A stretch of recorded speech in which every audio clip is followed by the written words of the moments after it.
Well, a very big hello to everyone who's joined us live today. You may have joined us from Lincolnshire, from across the UK, and in fact, today from India, possibly Vietnam, Australia, South Africa, and even Singapore, or anywhere else in the world. And why? We'll let you know in a bit. So today is actually a very, very significant day for all of us in many ways. In the UK, in particular, today is the last day before we go into a second lockdown, as announced by our government. So it's a significant day as everyone braces to do their bit to control the pandemic that we are in. Of course, the US elections are hanging by a thread right now, and we all wait with anticipated breath on things that will impact all our lives in some way or the other. And thirdly, it's significant because we are launching Resilient Lincolnshire Global today, which is very, very key for us. So we just rolled back to April 2020, a time that'll go down in history for all of us, which was very significant when businesses and people and individuals' lives got impacted in a big way. And that's the time when, at the Lincoln International Business School, where I work as head of business development, we started with this platform to give a voice to industry, to academics, and indeed our students to talk about issues that mattered to them, about leadership that they needed to show, about thoughts they needed to develop to be able to continue business beyond this curve and to work with the changing times that they have in their hands here. We're really pleased that from April up till now, we've been able to take a number of perspectives into this platform of Resilient Lincolnshire, and it has been a very rich conversation. So what we did is we picked up those themes, and we are now getting in global perspectives into the themes that we've picked. One of those is here today in the form of resilient leadership, of what leadership lenses we can look at as leaders or potential leaders, or even students who are going to step into the world as leaders for tomorrow. So resilience is the theme for today, and we are so honored and so pleased on behalf of the Lincoln International Business School at the University of Lincoln here to have a hugely esteemed panel that has come together. And the reason why I called out a few countries initially were that our panelists are actually from countries around the world. And I will let our host for today introduce them, but I'll first introduce her. So I'm very, very pleased to have my valuable colleague, Elena, Dr. Elena, who's a visiting prof. Hi, Elena. Morning. Good morning. Hello, Richard. I'll just say a few words about you because I didn't know what to pick from your profile. You have such a rich history of what you've done in the sphere of academics. So I do know, Elena, that you're a visiting prof with us and you're very closely associated with the Center for Resilience, which makes you a perfect host for today's wonderful and senior panel that we've put together here. Elena, you have a 30-year, over 30 years, I think, scholarly career with a huge amount of international impact through your publications and the work you have done. And I think mainly the work that I got very interested in from your profile was around resilience, leadership, and organizational learning, which I think is so pertinent to today's discussion.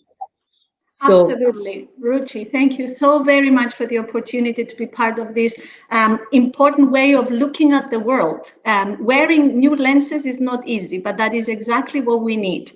It is a great pleasure to be hosting today, and I represent my colleagues at the Center for Organizational Resilience, our director and head, Dean Fathers, Professor Dean Fathers, and my other colleagues in really elaborating tangibly how is it that we can live in a more resilient way. There is no doubt that we live in a VUCA world. We understand volatility, uncertainty, complexity, and ambiguity.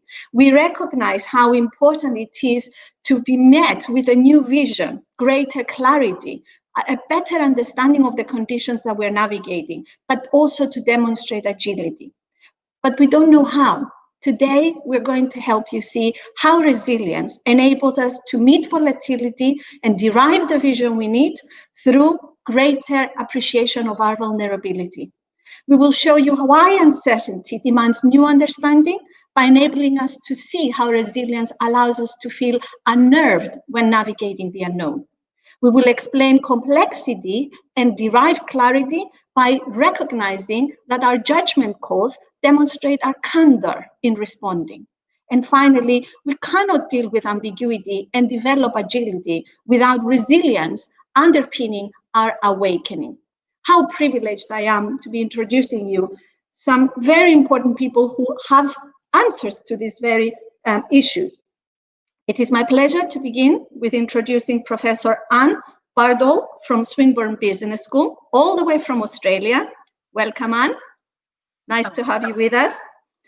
Ms. Farah Losper, the head of HIV, Tender and Vaccines for CIPLA from South Africa. Good morning, Farah.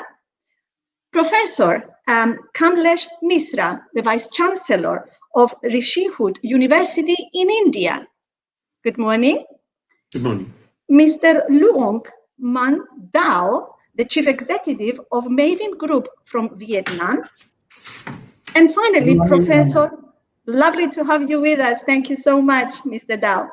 And Professor Urs Hausenstein, the President of the International Council for Education and Management in Switzerland. So we are broadening our vision by taking a global view. And in doing that, we have three themes that we want to address today. What is resilience? Can resilience be learned or taught? And what is the impact of being resilient, both as an individual and as a community? And let's begin with the first question. Anne, could we invite you to open our discussion by exploring what is resilience, given you are one of the scholars that have advanced this agenda in our field? Thank you very much, Elena. Much of my research has focused on employee resilience in a workplace context. And certainly management and leadership researchers are very interested in the concept in terms of understanding how employees respond, particularly to change and adversity, which often occurs regularly and unpredictably. And we can see that obviously with the situation with the pandemic. Much research actually indicates that those employees who respond poorly to adversity may have issues to do with low productivity, low morale, low commitment, and a low adaptability to be able to respond to change in the environment.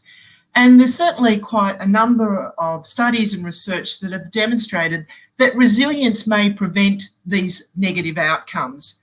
So there's so many definitions of resilience, but what I thought would be just useful to start off the discussion is to categorise the sort of major sort of areas of the way we can think about resilience.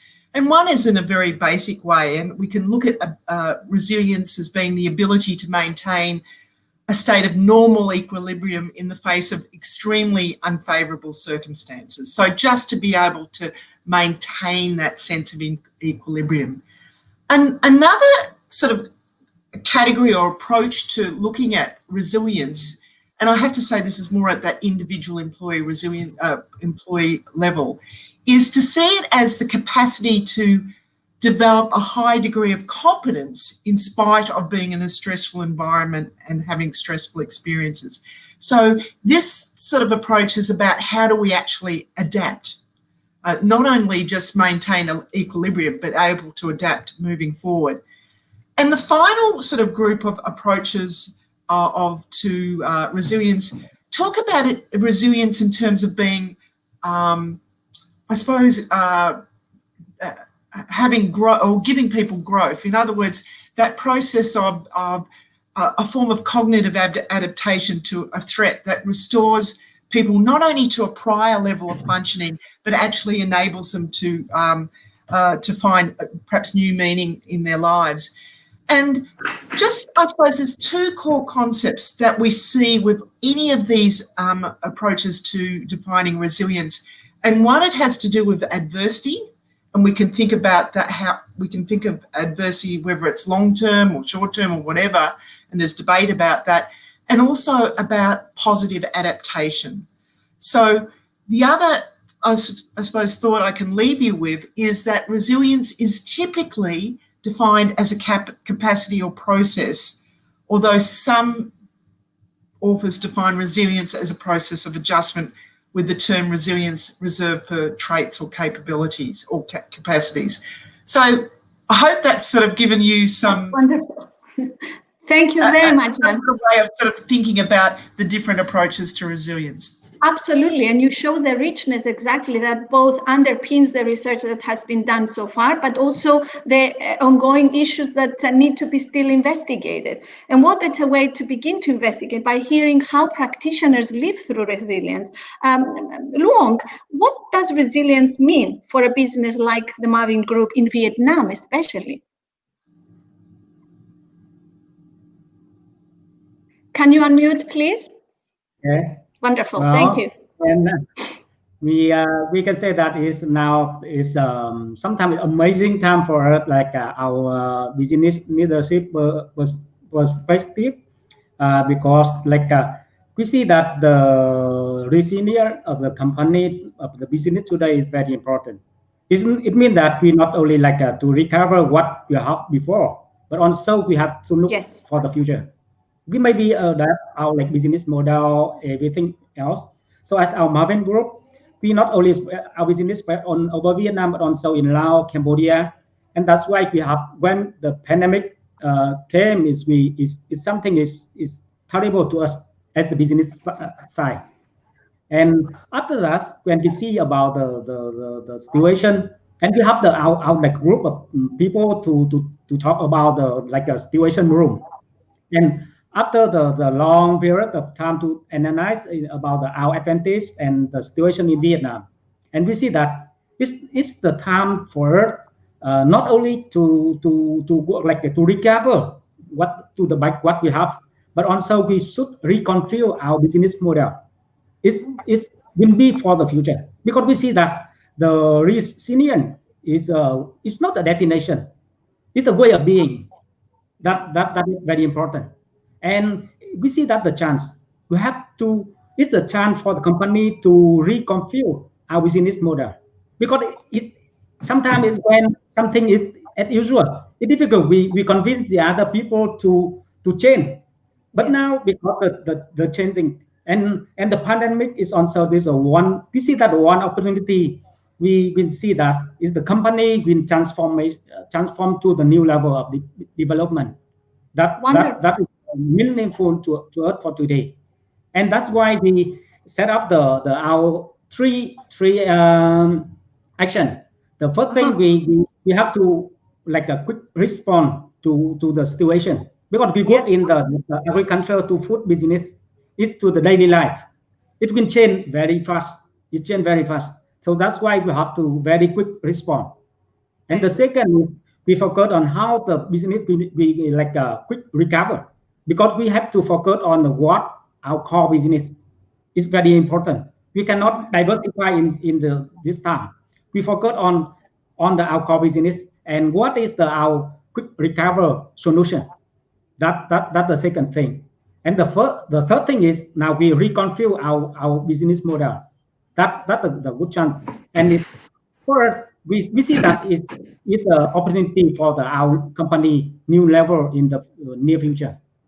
Wonderful. What a great opportunity to take from you the 3 R's that we need to think more: response, recovery, and reconfiguration. And I'm sure Farah is going to help us understand why this becomes a key leadership capability. What a great experience you bring for us in our discussion from Sipla in South Africa. Farah, what are your thoughts? So thanks, Helena. Thanks, panel. And hello to all the listeners out there. I'm very excited about today.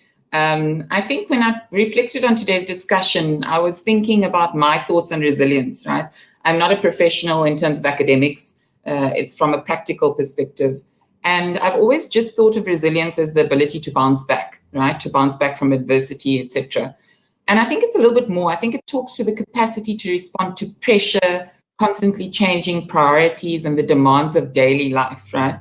So life is hectic, guys. I mean, as a woman, as a manager of people, a leader, as a breadwinner, and then from a corporate perspective, I think there's all these challenges and pressures of meeting budgets and deadlines and meeting your KPIs. And so what we need to unpack, and that exacerbated by COVID, right? The most VUCA of times in our lifetime. So how do you cope, and indeed, how do you thrive under this kind of constant pressure? And I think that's why resilience, developing those mechanisms that allow you to cope and allow you to perform under these circumstances, is critical for individuals and especially for managers of people, right? So I've reflected on CIPLA, and as an organization, what do we do to foster that kind of resilience? And there's so much that I could talk about, but in the interest of time, I just want to highlight a couple of key ones. I think at CIPLA, what we do really, really well is we really live our purpose of caring for life, right? It's the center of what we do. And when you have found that why, that reason why, I think it allows you to focus on your purpose, your why, and the bigger picture, right? I think another very key element of CIPLA and of life at CIPLA is about wellness. And we focus a lot of wellness initiatives on the balance between your mental health and your physical health. And I think this places a spotlight on that balance that you need to prioritize as an individual, as an employee. And I think that's critical in terms of building that resilience capability, right? And then I think just one more, or maybe let me give two more, right? The other one is communication, right? I think we have regular town halls, leadership forums, and that communication takes away that element of uncertainty. And I think what it does is it gives employees a sense of perspective and once again highlights the bigger picture, right? It declutters the space for them. So that is another core sort of organizational manner of fostering resilience. And I think the last one I want to just pick on, please, is just celebrating the wins, right? We do very, very well at celebrating the big wins, the small wins. And I think it's really key to foster that culture of recognition and appreciation and acknowledgement. And I think what this does is it allows us to feel more inclined to be positive, to persevere when their efforts are acknowledged and appreciated, and particularly so in challenging and difficult times. So I think just from a CIPLA perspective, from an organization perspective, that's just what I wanted to add for now. Thanks, Elena. It's just beautiful, Farah, because you remind us that leadership is both individual and collective, and organizational leadership in living our purpose is critical in demonstrating organizational resilience. I will turn to Urs now to help us round up this big question by helping us understand why is resilience a global phenomenon, and how do we learn to get through this crisis well? How can the pandemic lead in an increase in global resilience, Urs? Over to you. If you can unmute yourself, please. Thank you. That's okay. Thanks. Sorry. I'm happy to be here, honored to be together with the others on this panel. And many important thoughts were already mentioned, and I'm fully behind that, what was already said. I think we are all clear, resilience is the key of mastering crisis. And it is as well the key to success in difficult situations with disruptions. Not only with one disruption, with a series of disruptions. So when we speak about disruptions in a wide variety of areas, not only in the health sector, as we are discussing at the moment, or as we are seeing in the moment. So let us see to the disruptions. Maybe it started when we looked to the world with the whole process of the digitization. Then we were confronted with this pandemic. We will be soon, or are already, confronted by the iGen. This will change the whole world in the working processes, because iGen people are thinking in another way about this world and are behaving in another field and in other manners. Other disruptions will come. So we can be clear, within the next 100 years, we are not without disruptions. Maybe we will be in the future permanently in times of disruptions. I've discussed with various experts about this within our council, and they all said, let's to fight against disruptions within the next 100 years. So when I say we individuals, legal persons, but as well we companies, so private persons as well. So I think we all will have to deal with disruptions and with solutions through these disruptions. So generally, problems implement how to handle with them. Without problems, we would be inactive and unable to survive. If a world has a global problem, like we have seen that now with the pandemic, we have globally to learn what strengths are in this world, what is needed in this world to overlive, to solve this problem, and to get worldwide more resilient. So before we discussed about sustainability, we all said, yes, we are sustainable. But now we found out that the bridge to sustainability needs a pillar in between. And this big pillar is resilience. Wonderful. Thank you for summing it up so beautifully by showing us both the continuity with previous concepts that we have leaned on to define our future, and also appreciating that the new generation and our future making effort demand us to do new learning. This leads us to our second big thing. Can resilience be learned? Can it be taught? And who better to pose this question to than Professor Misra, who is the Vice Chancellor of his universities and a leader of many initiatives in India, which also perhaps qualify him in explaining why resilience is what universities are uniquely placed to cultivate. Thank you, Leah. Thank you so much, and nice hearing from everyone. To bring a perspective from higher education, let me take from what Para said is resilience is about bouncing back. But I think in higher education, resilience is not about bouncing back, but bouncing forward. What is it? What is it that we cannot go back? Yeah. No matter what we do. So it is going to be about bouncing forward, and resilient leadership has to look at it in a new way. They have to realign their vision and strategy now from what was there. They need to relook at their purpose and identity. What is the purpose of a university or a higher education today? And I can tell you one thing based on what I've been working on. I think the degree of resilience that higher education leadership has is much greater and much more pronounced than you would find in any other profession or any other industry. Very good. So then we need to have coordination and consensus of what is our goal.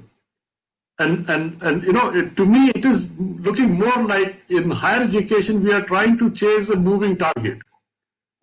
It's so erratic, right?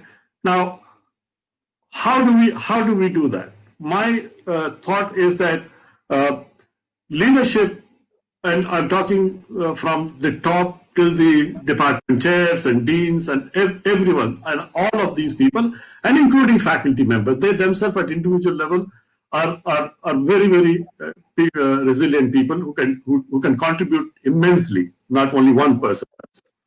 But I think the idea is that how do we build a new dream now? Now, as a person who is in a situation of crisis, which Urs also mentioned that it is crisis that makes all these things. But my thought is a little different from the higher education perspective, that the true test of resilient leadership happens only in a crisis. If there is no crisis, probably will not. So today we are actually in a state where probably we could have one of the best studies on resilient leadership, because this kind of a crisis doesn't come every day. Very true. Very true. How people have responded in higher education or in any other sector, we have never had an example. So this would be a classic time to actually come out with research papers, books on resilient leadership with good case studies. Managing people has been the most difficult challenge in education, especially when people are when faculty members still have to teach. Yes. I can agree that many of them were aware of the online teaching, but there were many who did not. Of course. They had to adapt to it and had to fight with technology. But this has also taught us a lesson, that we have to be prepared for this kind of a crisis, which can come and hit us any day now, right? For us to bounce back. So I think from looking from the budget to our revenues, all in higher education, all sources of revenues except the fees have stopped. Our cafes are closed, our hostels, dormitories are not there, because these are also sources of revenue for the universities. So I think, as I said, that we have to relook at leadership has to relook at the vision, look at the strategy, purpose, identity, consensus. How do we develop consensus? It's not easy to develop consensus. Academic people have very, very different ideas about everything. Five people can sit together and have a meeting for 5 days and not have an agreement, because everybody is a thinker. Yes, I understand. Absolutely. So really, your key message to us is that universities are resilient, exemplary organizations in demonstrating resilience, but also places where resilience can be cultivated in nurturing dreams, hopes, and possibilities for moving us forward. So, Urs, in your role as the president of the International Council for Education and Management, what are these new key competencies for strengthening ourselves in having this future-making capability?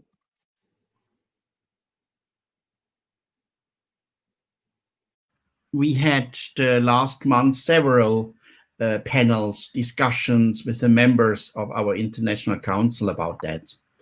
What are the key competencies, the key qualifications for a future world? Because everything is changing now. This pandemic, and parallel to the pandemic, the digitization disruption is changing the whole world. And I said that the iGens are as well parallel. So we have at the moment 3 disruptions parallel who need from us, from our leaders, from our governments, from our CEOs, from our researchers, and from the management people of the universities, special competencies. We got in my summary, in my collection of the answers, clear facts. And they said problem solving in difficult situations should be a major point for the future. Problem solving. Finding new creative and innovative ways.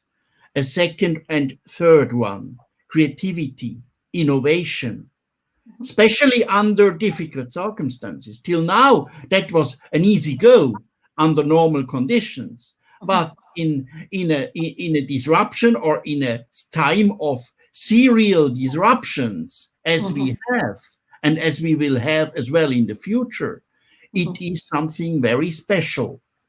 And I'm not speaking about change management. That is not anymore enough. We are speaking about a whole transformation of the world.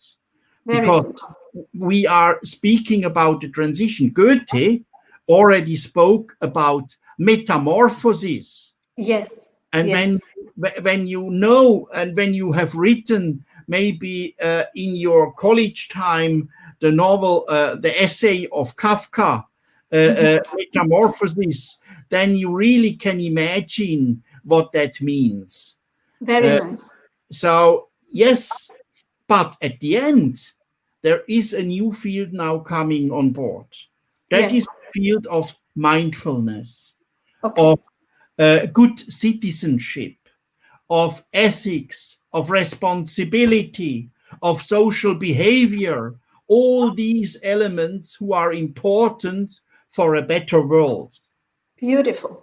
Wonderfully said, I think, Urs, because what you have highlighted for us explicitly, building on, Kamlesh's points as well, is that the work of the Future University in supporting resilience as well is in educate, not just in the competencies that you have alluded that are part of the future we want to create, but in actually making more of a contribution in advancing humanity.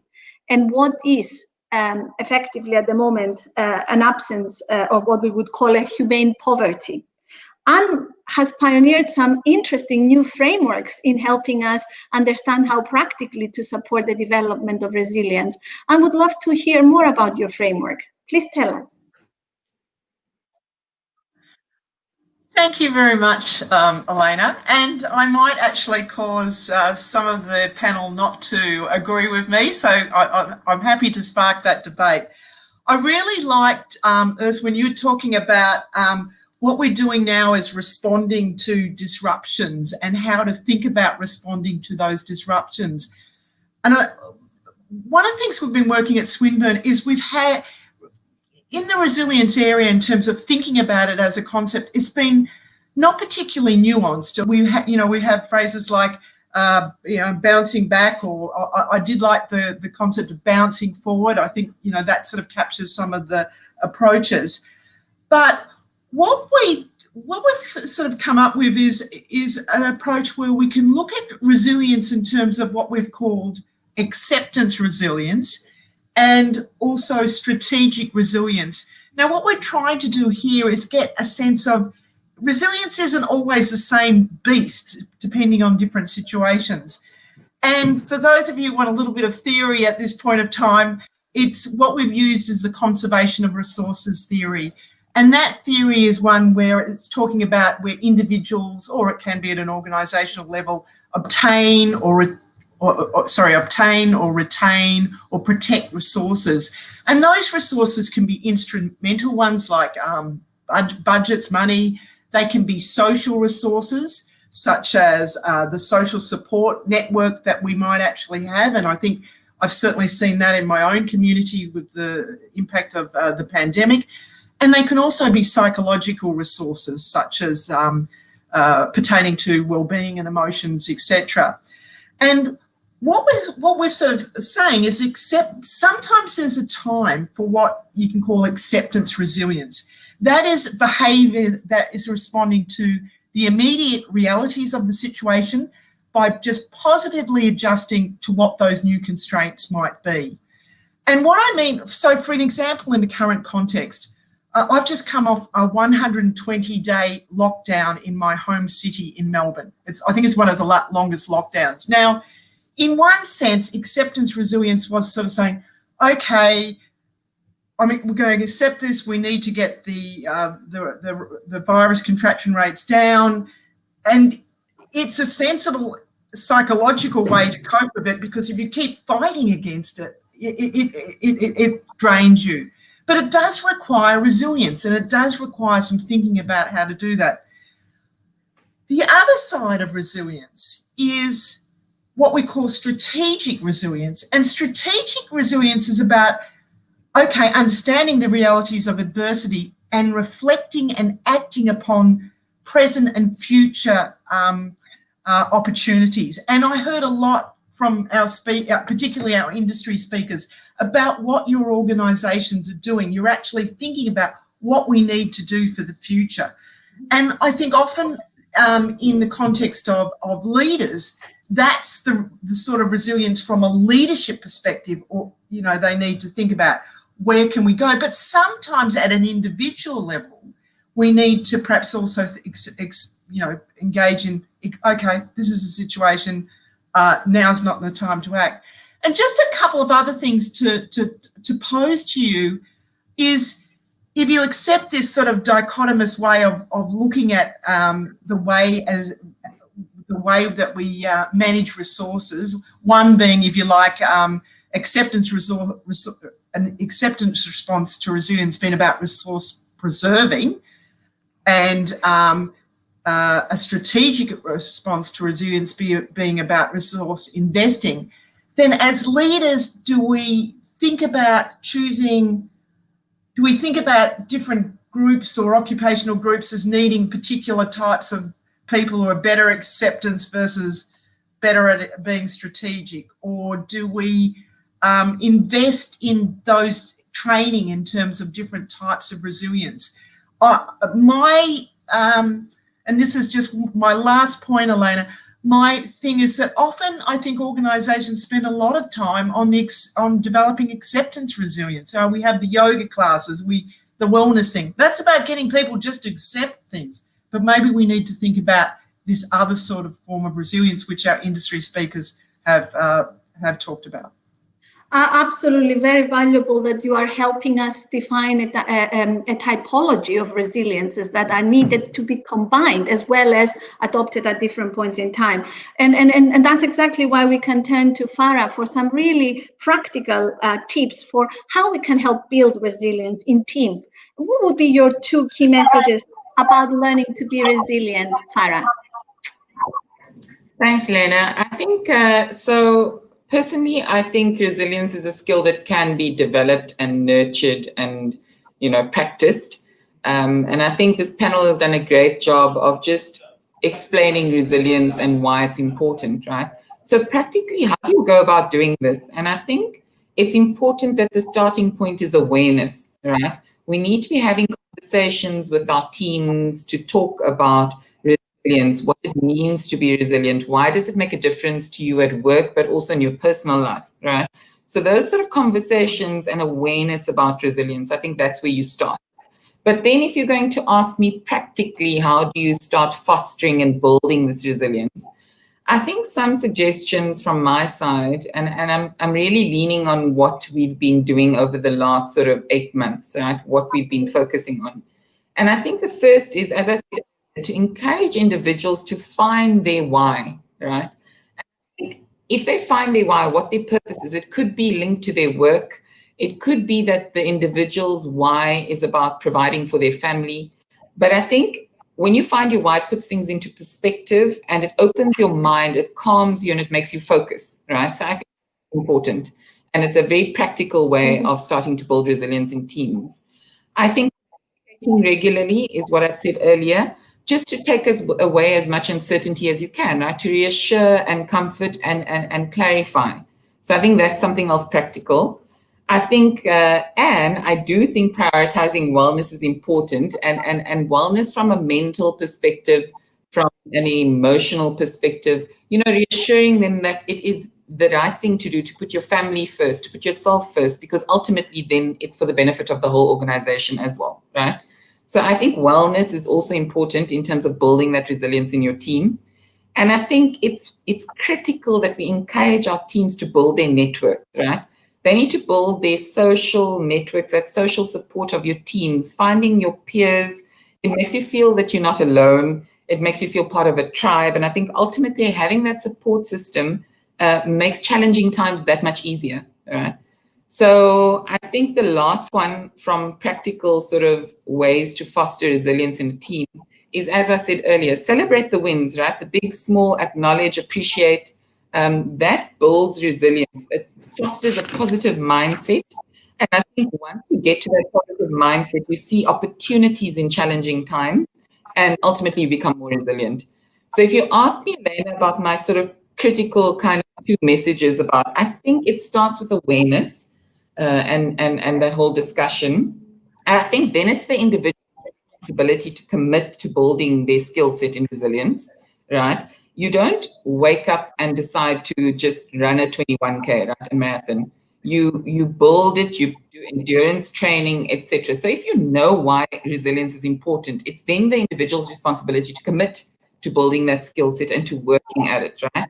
And once the individual has made that commitment, I think it's critical that the organization then supports, enables, fosters with programs, etc., and these sort of practical ways, right, that resilience. So I think that's the trick. I think fostering the joint responsibility between the individual and the teams as well as the organization. And I think the gains are clear. That's wonderful. Very, So very thanks, tangible Elena. and very, very real advice. And it's only when you have done it that you know what it takes, as you say, to celebrate the wins, to build the mindset, to have that joint responsibility. We're delighted to see a vibrant discussion also in the chat. And please keep adding your questions, because in this last section, we want to ensure that we can address some of the specific issues that you are raising. So Clarice Santos, I will come to your question in this next section, if you can bear with me for a few more minutes to allow us to stick with time.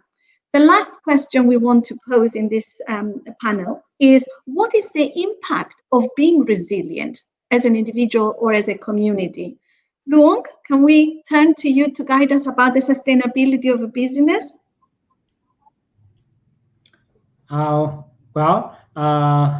It's so important for today, I believe. As I said, I agree with all of you about the resilience is one of the very crucial ability for the every individual and organization today.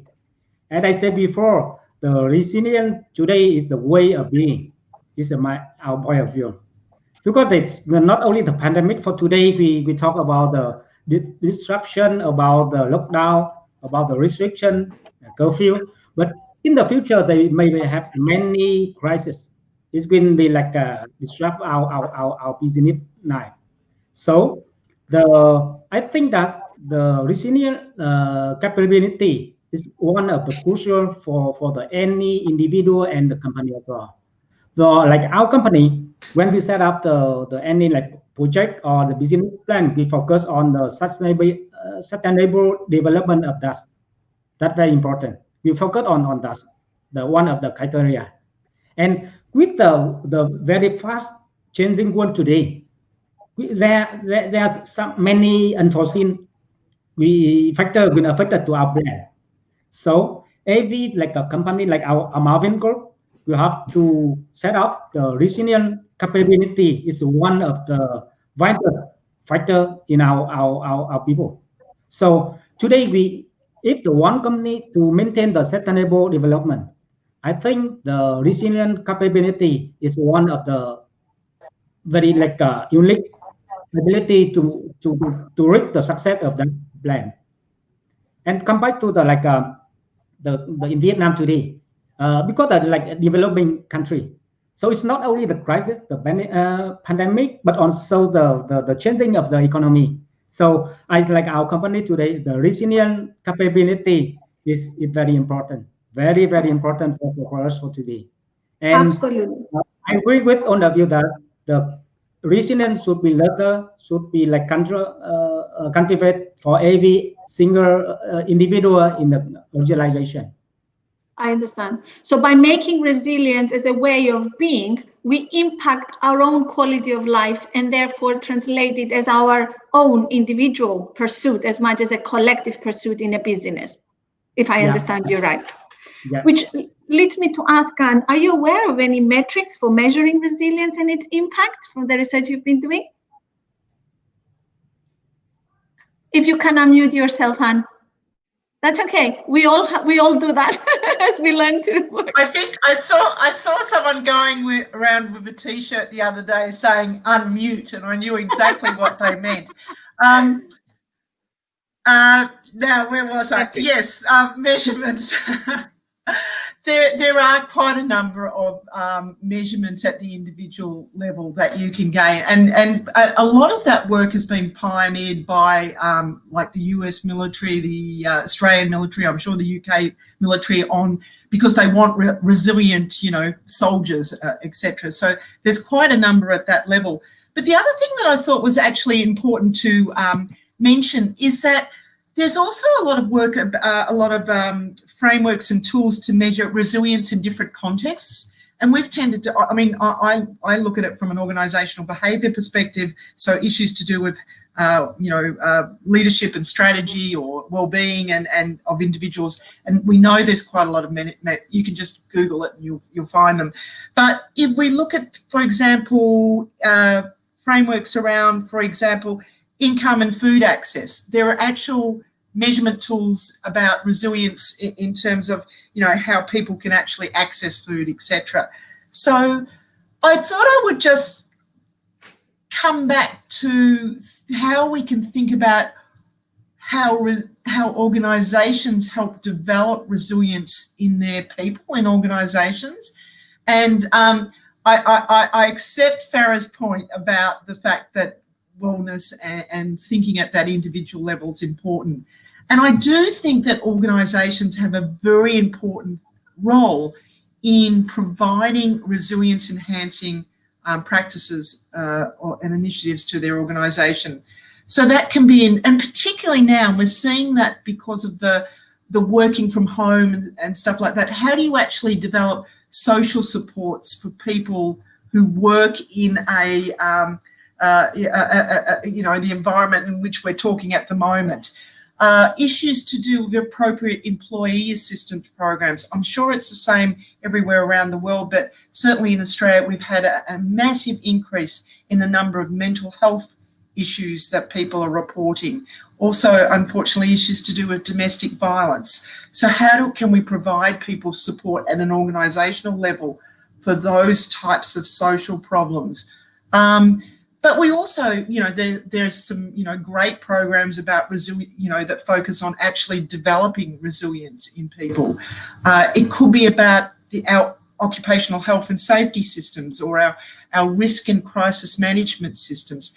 So I think we can also, when we're thinking about this issue of measurement, we can also look at, well, what is an organisation actually providing?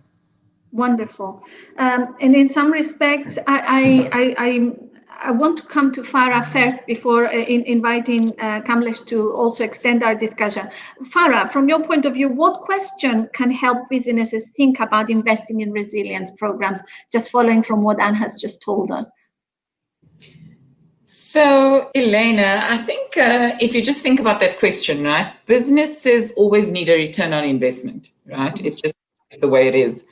And at a time like this, with all this uncertainty and with the pandemic, I think it could be easy for cost-cutting pressures to force businesses to not invest in people initiatives, right? And maybe seeing that a resilience program, etc., is a nice to have, but just not a priority right now. So let's think about it a little bit. A company, any company, has higher employee engagement. They have higher employee morale and productivity. They have lower absenteeism, lower attrition, right? This company is obviously focusing on employee-centered investments, right? The employee is obviously at the center of this company's strategic priorities. I think it's pretty clear, and I think there's lots of research, which I don't have right now, but I know there is. There's lots of research that shows that employees or companies that put employees at the center in terms of their investment, in terms of their focus, ultimately that translates to the bottom line as well, right? So I think in my view, resilience and a growth mindset, these are winning capabilities in such uncertain and VUCA times, right? So let me rephrase this and maybe ask the question that you asked me to ask. I think the question is, in times as volatile, as uncertain, as complex, and as ambiguous as we find ourselves in now, how can you not invest in ensuring that your biggest asset, your human capital, is able to adapt, respond to, and thrive under pressure? Wonderful. I think what you've succeeded is in highlighting that by pricking the conscience is the catalyst for mobilizing the momentum. I want us to finish this important question with two pieces of advice from Kamlesh and Urs. Kamlesh, coming to you first, what ways can how can we extend resilience in the way that we understand and measure it? Thanks, Anna. The way that I feel is that, I think we need to have a mindset first. I think resilience has to be a value system and a culture in the organization. When we talk about resilience or resilient leadership, we somehow limit ourselves to certain people in the organization. I feel that if we create a culture of resilience, that is resilient leadership at all levels, it doesn't matter, right? Whether it is the top or the bottom, at every point. And that's the reason I'm emphasizing the culture that needs to be created. Those that are in positions at the upper end need to think of two things that I feel. First, they should look at resilience as an antidote or a vaccine to a crisis. Wonderful. Right? Yes. And when you have a crisis, it hits everybody, right? So when you look at resilience as an antidote or a vaccine, then everybody needs to have it. Everybody needs to be vaccinated with that culture, and that's the reason I emphasized on the culture of the organization itself. Yes. The top leadership needs to work on a system of creating a second line of defense, and that's absolutely necessary. Many times leadership fails to create a second line of defense because they themselves may become very insecure. Very good. I think great leaders, resilient leaders, create second line of defense so well that even if they are not there in the organization, there is no crisis that takes place. I think if we can look at these kind of things, creating a culture, creating a value system, creating a second line of defense, and looking at resilience as an antidote to a crisis, which everybody has to have, I think we can make a lot of progress. Wonderful. What a powerful message. Thank you for that. That's immensely valuable. And Urs, if we can just leave you very briefly to name a thrust of future research questions, which would be at least one that you would name? I'm happy to be the Santa Claus now and give some wishing for the future. And of course, there are existing wishes like bringing the SDGs on the ground, but we just have at the International Council launched a new project with the title "One World for Us All." So I think questions like that are very important, and we can speak about good citizenship. We can speak about the main question: what is a good world? What is a good world for us? And of course, now we are often unhappy with governmental decisions, with that what we see. So many people from my international council say, let's have more entrepreneurial behavior in the world. People as well, citizens, should behave more entrepreneurial. Yeah. And two other big things at the end: peace. We are speaking since years and centuries and hundreds of years about peace, but we don't have it. I think we really should work for that. And the last point, maybe, who is on the way to peace: let's eradicate poverty.